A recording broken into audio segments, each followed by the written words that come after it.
نہیں کرتا، یہ بات ہے۔ اور اچھا یہ عدنان بھائی، آج آپ کو نا ایک بڑی انٹرسٹنگ بات دکھائیں، مجھے یقین ہے کہ آپ اس سے حیران تو نہیں ہوں گے، چونکہ حیرانگی اب جو ہے نا ہمارا تھریش ہولڈ حیران وہ بڑے اوپر ہو گیا اب حیرانگی والا، لیکن ایک مجھے بات کا یقین ہے کہ آپ اس پہ جو ہے نا آپ اس سے محظوظ ضرور ہوں گے۔ یہ دیکھیے گا ذرا، بڑی آپ کو انٹرسٹنگ بات دکھائیں، یہ لیں،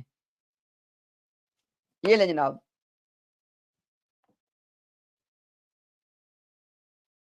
بہت چھوٹا ہے امتیاز بھائی، کیا لکھا ہوا ہے؟ میں بڑا کرتا ہوں جناب، میں چاہتا ہوں کہ آپ اس کو جناب دیکھیں کہ یہاں پہ ارشادات کیا ہیں۔ یہ الفضل، اس ٹھیک ہے، مورخہ مطابق 3 دسمبر 1938، ٹھیک ہو؟ اور ہیڈنگ آپ کو بھائی نظر آ رہی ہے ابھی؟ ہیڈنگ مجھے نظر آ رہی ہے، اجرائے نبوت کا راز جو حضرت مسیح موعود علیہ السلام پر کھولا گیا، ٹھیک ہو گیا۔ جناب اس مضمون میں عدنان بھائی لکھا ہوا ہے کہ نبوت کے ساری امت سمجھتی رہی کہ نبوت بند ہو گئی ہے۔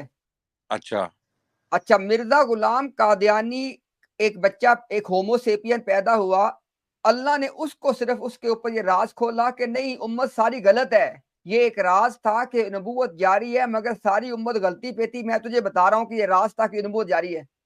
واہ، یعنی میں نے پہلے سب کو بتایا کہ نبوت بند ہے، میں نے پہلے خود کنفیوز کیا پوری امت کو عربی زبان میں، صاف سری زبان میں یہ بتا کے کہ نبوت ختم ہو گئی محمد رسول اللہ۔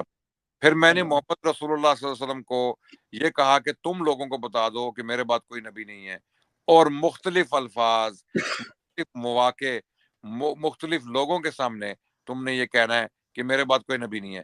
بس یہ راز میں مرزا غلام احمد قادیانی پہ کھولوں گا 1400 سال بعد، ٹھیک ہے؟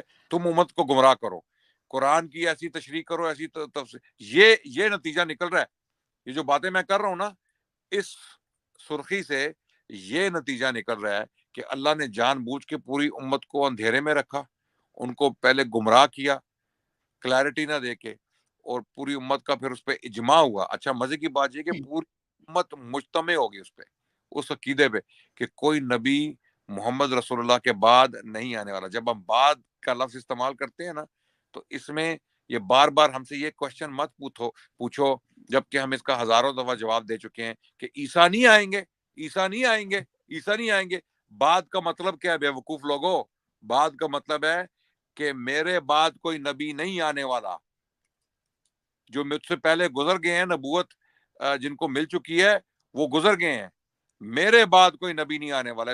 اس کا مطلب یہ ہے کہ اب کوئی اور نبی پیدا ہونے والا نہیں ہے، اب کسی اور کو بعثت ملنے والی نہیں ہے، جو گزر گئے ہیں وہ گزر گئے ہیں، ٹھیک ہے؟ حضرت عیسیٰ علیہ السلام کی جو واپسی ہے وہ نبی محمد صلی اللہ علیہ وسلم کی نبوت کا حصہ ہے، اس شریعت کا حصہ ہے، اس شریعت کی تکمیل ہے۔ اس شریعت کی تکمیل اس طرح ہے کہ اس کی فلفلمنٹ ہے، یعنی جو پیشن گوئی ہے نا، اس کی فلفلمنٹ ہے۔ یعنی جب اللہ کے نبی نے فرما دیا کہ حضرت عیسیٰ علیہ السلام تشریف لائیں گے، وہ نازل ہوں گے، تو شریعت اس پہ کمپلیٹ ہو گئی۔ اب اس کی فلفلمنٹ، یعنی اس کا ظاہر ہونا، وہ بعد میں ہے۔ تو جب انہوں نے فرما دیا بعدی، تو کیا اللہ نے جان بوجھ کے پوری امت کو گمراہ کیا؟ 1300 سال تک کسی نے جو ہے کسی اور نبی پر ایمان نہیں لایا، اور پوری امت کا اجماع تھا کہ ایسا شخص کافر ہے جو نبوت کا دعویٰ کرے یا اس کو کوئی نبی مانے تو وہ بھی کافر ہے، ٹھیک ہے؟ تو یہ ہمیں کہ بتا رہے ہیں کہ جی اجرائے نبوت کا جو راز ہے وہ مرزا غلام احمد قادیانی پہ کھولا گیا، بس۔ یعنی اور کسی کو یہ بات سمجھ نہیں آئی، یعنی اللہ نے یہ راز چھپا کے رکھا پوری امت سے۔ پہلے تو پوری امت گمراہ ہوگی نا، ایک غلط عقیدے پہ قائم رہی، غلط عقیدہ ہو گیا نا امتیاز بھائی، جی جی غلط ہو گیا نا عقیدہ، عقیدہ ہی بالکل۔ غلط۔ 1300 سال تک پوری امت غلط عقیدے پر تھی کہ کوئی نبی محمد رسول اللہ کے بعد آنے والا نہیں، اتنی حدیثوں کے باوجود۔ حیرت ہوتی ہے لوگوں کی عقل پہ، حیرت ہوتی ہے کہ مڑ مڑ کے رسول اللہ صلی اللہ علیہ وسلم نے مختلف جگہوں پہ مختلف لوگوں کے سامنے یہ فرمایا کہ میرے بعد کوئی نبی آنے والا نہیں ہے، میرے بعد کوئی نبی آنے والا نہیں ہے، میرے بعد کوئی نبی آنے والا نہیں ہے۔ لیکن لوگوں کی عقلوں پر قربان جاؤں کہ ان کو ابھی تک یہ بات سمجھ نہیں آ رہی، اس کی تعویلیں پیش کر رہے ہیں صرف ایک دجال کو بچانے کے لیے، ایک جھوٹے کو بچانے کے لیے، کیونکہ ان کی بڑی ینگ عمر سے ان کے دلوں میں اس کی محبت بٹھا دی جاتی ہے۔ اس کو جو ہے نا صحیح سچا نبی پیش کر کے بنا کے پیش کیا جاتا ہے ان کے سامنے. تو ان لوگوں کے دلوں سے اس کی محبت کو نکالنا جو ہے نا وہ ایسے ہی ہے جیسے کسی کو زہر کسی کو سانپ ڈس لے زہریلا، تو اس کو جو ہے نا اس کے جسم کے اندر سے زہر کو صاف کرتے کرتے بھی بہت وقت لگ جاتا ہے.